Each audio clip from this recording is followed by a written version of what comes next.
Bonjour! Alors, on est de retour avec notre invitée qui est Nersa Dorismont, spécialiste en gestion de projet, conférencière, formatrice, consultante, auteure des livres Le contrôleur de projet et la gestion de projet pour entrepreneurs. Wow! Alors, nous avons ici une femme d'affaires pluridisciplinaire. Alors, bienvenue, Nersa Dorismont. Merci, Maryse, de m'accueillir. Comment allez-vous? Très bien, merci. Oui. Allez-vous un petit peu occupé? Juste un petit peu. Oui, hein? Il faut Oui, de l'énergie pour faire tout ça. Exactement. Comment trouvez-vous toute cette énergie? Cette énergie-là, elle me vient depuis enfant. J'ai toujours été quelqu'un qui était très... J'étais hyperactive, donc je faisais plusieurs activités en même temps. Êtes-vous toujours aussi hyperactive par hasard? Juste dans ma liste d'activités, oui, je suis restée hyperactive. Oui. Oui. Mais comment on fait pour allier tout ça ensemble? Parce qu'on a quand même tous 24 heures. Est-ce que vous avez des trucs? Mais la première chose à faire, c'est de la planification. Vraiment, il faut gérer ses priorités. Il faut gérer son temps. Il faut savoir pourquoi qu'on le fait. Et vraiment, il faut que ça aille dans les valeurs très profondes de qu'est-ce qu'on est.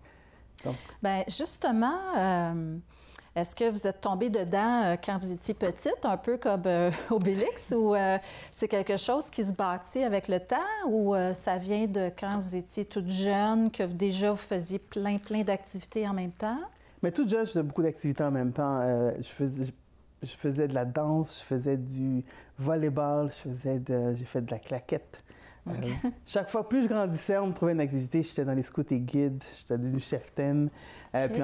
Puis plus tard, après, ça a été vraiment à l'école, j'étais aux études. Je m'occupais de l'entreprise de ma mère. Je faisais professionnel, j'étais élite au niveau du volleyball. Oui, c'est ça. Hein? Il me semble que quand même, ça demande beaucoup de discipline, ça, quand on fait un sport élite, qu'on étudie, qu'on travaille en même temps. Là. Vous faisiez tout ça en même temps? Tout ça en même temps. OK. Oui, OK. Effectivement, c'est de la planification, c'est de la préparation, savoir quand j'ai une compétition, combien de fois par semaine je dois m'entraîner, comment je dois manger, mais il faut que j'étudie en même temps, je travaille, je m'occupe de l'entreprise de ma mère. Donc, c'était vraiment, tout était organisé, structuré dans un horaire. OK. Puis c'est quoi exactement qui vous amenait là? C'est un choix, c'est une décision, c'est des principes, c'est quoi exactement? Bien, ce que je me suis rendu compte, c'est simplement le défi de le faire. Parce que souvent, on m'a dit, surtout je suis quelqu'un qui est extrêmement timide, très réservé, très dans ma bulle, on me disait souvent que je ne réussirais pas à faire certaines choses, que je n'arriverais pas à atteindre certains niveaux. Okay. Que le fait que je ne parlais pas beaucoup, que je bougeais beaucoup, mes notes n'étaient pas nécessairement les plus belles, les plus grandes. On me disait, par exemple, que je n'aurais pas un bac universitaire. Oh, okay. Je ne finirais pas. Que je serais pas capable de faire des conférences, de parler. Que je ne serais pas capable d'écrire. Que je n'aurais jamais la possibilité, dans le fond, d'ouvrir une entreprise et de réussir. Donc, tous ces défis-là m'ont poussé, dans le fond, à faire tout ça. Et comme je voulais les faire tous, j'ai comme mis tout ça en parallèle et puis on y va. OK. Donc, c'était des gros défis. Est-ce que ça l'a apporté aussi une bonne satisfaction personnelle? Une fois que la preuve a été faite, défi relevé, est-ce que la satisfaction est là? La satisfaction est là, mais là, je suis rendue à un point où j'ai décidé de recentrer ça sur moi. Okay. Sur qu'est-ce que je voulais faire réellement. Parce que quand on a fini de relever le défi, ce qui arrive à la fin, c'est qu'on arrive devant des drôles de décisions. Parce qu'on s'est dit, OK, oui, j'ai mes entreprises. Okay, je donne des conférences dans différents secteurs, dans des grands appels pour faire des conférences sur la gestion de projet. Mes 2 livres sont sortis, ils sont vendus. Donc, oui, mais est-ce que c'est moi?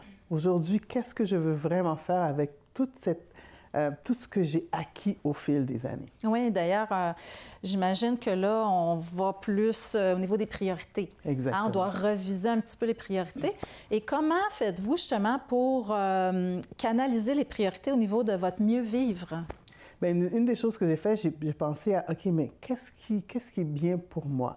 Hein? Et aussi, je me suis dit, il est temps que je fasse attention à moi. Okay. On a une seule santé, on a 24 heures dans une journée, on a tous le même nombre de temps. Donc, qu'est-ce que je veux faire avec ce temps-là aujourd'hui? Donc, c'est ça, j'ai recanalisé toute mon énergie. J'ai été chercher des gens pour travailler avec moi. J'ai été chercher des gens aussi au niveau pour m'aider dans mon mieux-être physique, oui. mon mieux-être mental aussi. Exactement, oui. Pour vraiment que je puisse y arriver, tout ça. Ah, c'est bien, oui. Vraiment. Donc, en ce moment, vous avez comme une espèce de routine de vie qui a complètement transformé vos priorités. Vous les choisissez, finalement. Exactement. Oui. Et là, vous nous avez parlé de livres. Alors, si je me souviens bien, on peut retrouver vos 2 livres sur votre site Internet, qui est nersadorismond.com. Exactement. Alors, très heureuse de vous avoir reçu, Nersa, aujourd'hui. C'est un plaisir. D'ailleurs, j'ai lu un de vos livres que j'ai trouvé très, très intéressant et c'était Le contrôleur de projet. Ça, c'est le premier livre, hein, si je ne me trompe pas. Donc, très intéressant. Je le recommande vraiment à tout le monde. Donc, merci encore, Nersa. On continuerait de vous parler tellement longtemps. Alors, tout le monde, vous pouvez vraiment aller chercher les 2 livres sur le site Internet si ça vous intéresse. Et on se retrouve, tout le monde, la semaine prochaine pour d'autres émissions et d'autres invités très, très passionnants à la Voix du succès. Merci. Au revoir.